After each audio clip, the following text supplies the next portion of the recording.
Okay, with Dylan Delaney, the filmmaker, Death by Passive-Aggressive Interpretive Dance is the short film, experimental festival.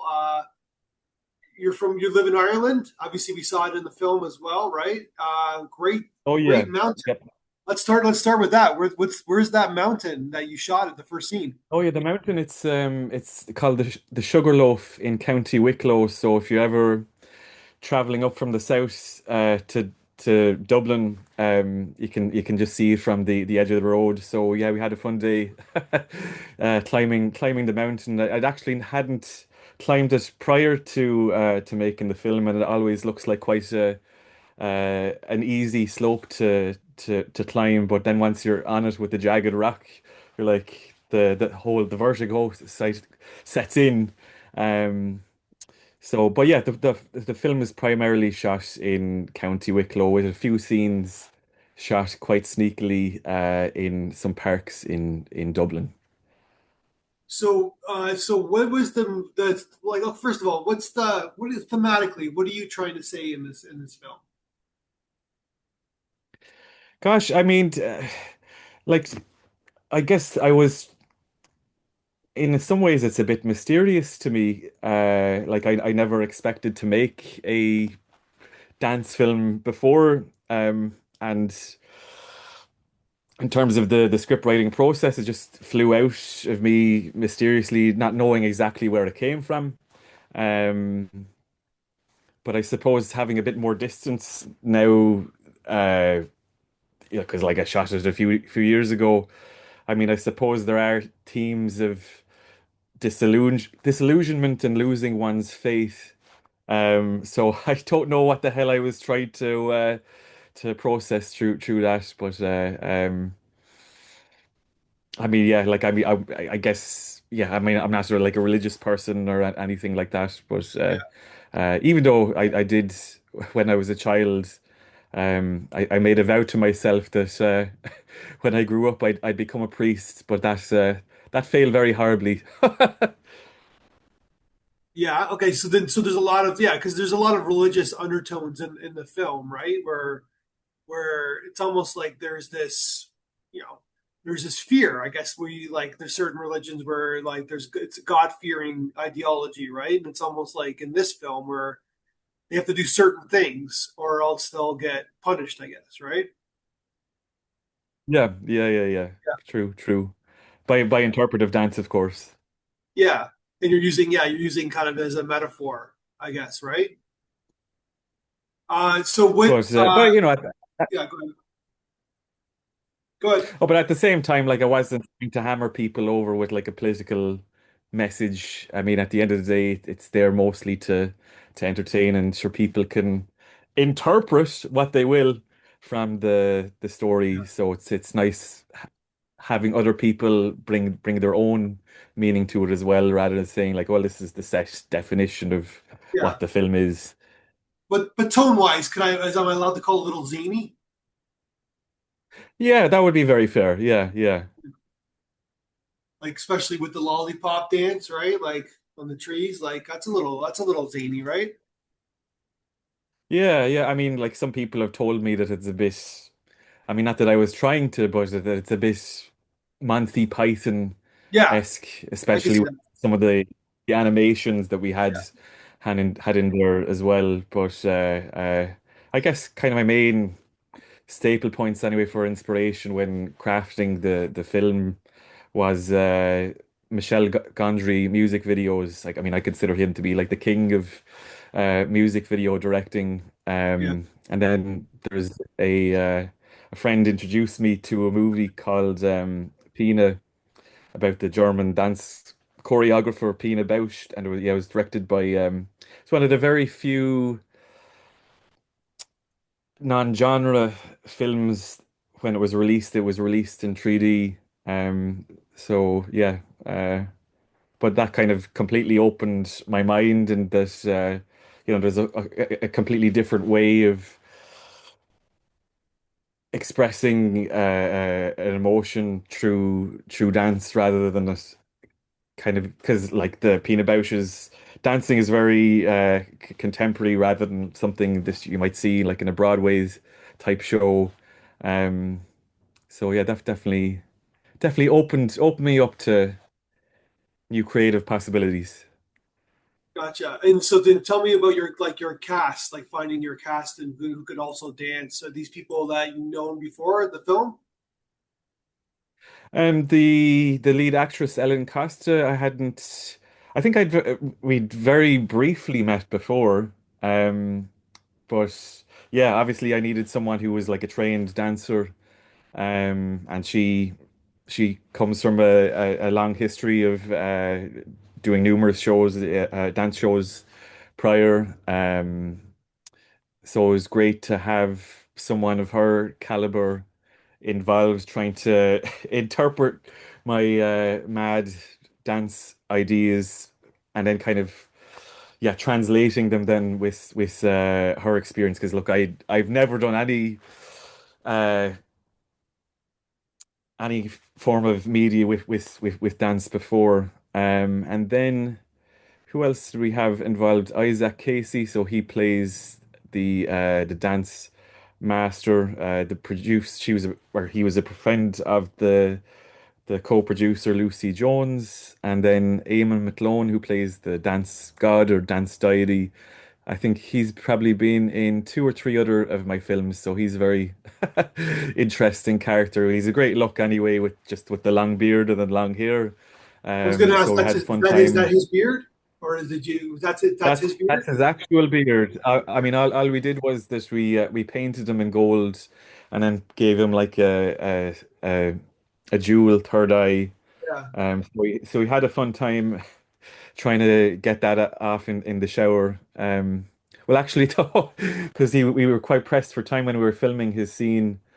So he had an appointment then that he needed to kind of de-dance God from, so he couldn't be covered in gold.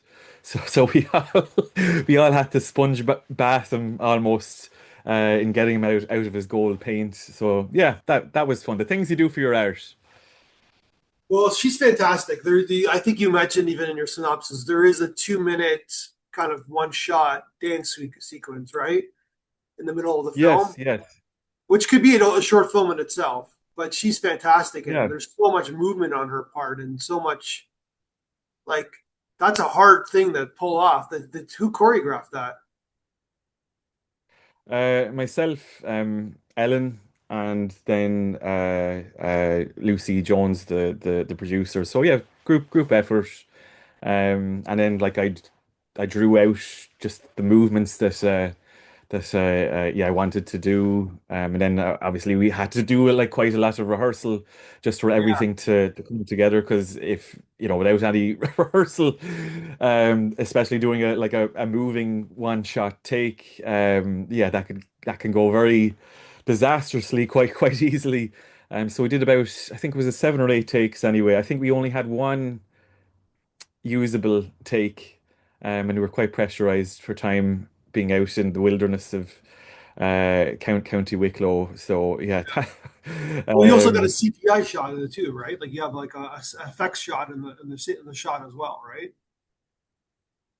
yeah. So we just had when we were filming that, we just had like a little blue screen card, and then like the VFX person was like, "No, that's made my life even more difficult. It was better if it was just left to nothing." Yeah, So.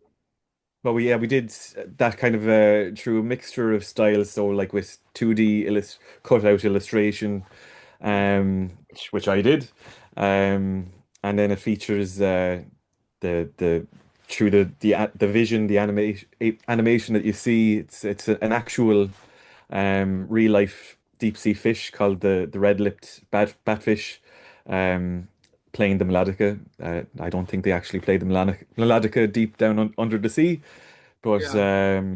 and yeah, then we had used a little bit of CGI then just around the portal circle, and I don't know. Well, obviously, there's been a lot of portals in films as of late. Usually, they have some big flashy light thing, which I didn't want, so tried to steer clear of portal cliches. So there's nice costume design too. How did you kind of design the costumes for the film? Oh, Jesus, that was very very, very low budget. Everything was, I think most costumes were just taken from charity shops, and then we'd imbue them with like a little bit of embroidery. And then with the dance god, so like that's just got some fancy golden taffeta fabric and quickly assembled like a toga for him. So yeah, no, we didn't really spend a huge amount on costume at all. And then for the dance master's costume, that's pretty much just like a pimped up karate costume. And who did the animation? Who did the drawings in the film? I did the drawings, but then in terms of bringing movement, and then the CGI that was done by I think he's Polish, VFX artist Konrad Atavenkis. I don't know if I'm pronouncing his surname correctly. Okay. Um, yeah, no, we there was another project that we were trying to work on in the past, but it didn't happen. So it was nice to finally get to work with him on this. So yeah, no, he spent a bit of work on that, and then he obviously created the um the dance god backgrounds with the moving clouds and Yeah. the striking rays of light and all of that. We did consider trying to use more practical effects, like I guess that you would see them in a lot of like 1960s or 70s sci-fi, where you use like a petri dish and put all sorts of chemicals, Yeah. and it's filmed with a macro lens, but just simply didn't have the time to do that. But yeah, might be nice to do that in some other project. And what's the symbolism of the pinball machine? Oh, the pinball machine. Jesus Christ, I've no idea. I guess I don't know. I was just thinking purely what's the maddest thing that can come into my mind right now. Um, but yeah, I mean, usually I do spend a lot of time in terms of drafting scripts, but this is kind of a rare one where I just did two or three drafts. Yeah, the pinball. I've no idea where that came from. Do you play pinball or? No, no, not at all. Or at least, I mean, the last time I played it would have been on the Windows XP, the digital game Oh, okay. pinball. Well, that's not real pinball. That's No, like no, no, not really. No, no. so. But like in the Western world, in like United States and Canada, pinball machines are with the bar. Like they're part of the bar, right? Is Yeah, it yeah, like yeah, that in yeah. Ireland? Oh, like I mean, they'd be around amusements, but I suppose it's you don't say to your mate, "Hey, let's go out and play some pinball." At the bar? Perhaps like I don't know if you've seen the Who musical Tommy. Tommy, of Um, course, yeah, yeah. But that was my first thought when I saw the film. Yeah, yeah. right. So I don't know, I saw that maybe that I musical don't know, actually way back in the day. subliminally influenced by that somewhere. Pinball Wizard was playing in the background when I was Yeah, writing it. yeah. No, I remember seeing that musical in the '90s, but back in the day, and I thought it was fantastic. So yeah, that Yeah, was my yeah, yeah, first yeah. thought. No, Ken Okay, Russell, so he's. Oh, sorry, go ahead. so basically, when you go to the pub, you play darts, or is that what you call do darts? And I mean, yeah, I have played darts, but like, I mean, I wouldn't be, yeah, would definitely wouldn't be like an aficionado of it. I no, suppose I'm just sort of cooler, making like when cooler you go to a culture pub would when be the. you go to the pub in the United States, or you go like a regular pub, you go like to play pool or you play pinball, right? You don't really have darts Yeah, in, yeah, in well, yeah, would be more common in Ireland. Yeah.